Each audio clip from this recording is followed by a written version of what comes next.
koji ništa ne znaju da rade, sem da dobijaju izbore. To je jedina njihova delatnost kojom oni znaju da se bave.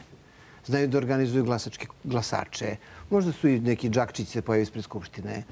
Znaju da organizuju kampanju štrajka glađu ili kampanju demonstracije ovakvih i onakvih. Znaju da motivišu birača od vrata do vrata. Oni samo se time bave.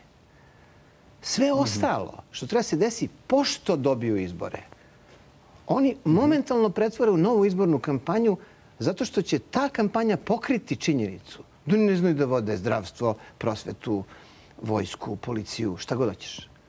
Ti imaš grupu glasnih šarlatana koji vladaju državom zato što je plakat zalepljen na pravom mestu i nije na opačke. I na njemu nešto piše što je dobro. I to je suštin. I ovaj razgovor ovde je blesav. Jer razgovaraš s nama, odnosno mi međusobno razgovaramo kao da to nisu ljudi koji kažu vidimo dale. Pa oni stvarno misle da vi vodaju državu. Oni ne vode državu. Oni vode izbore.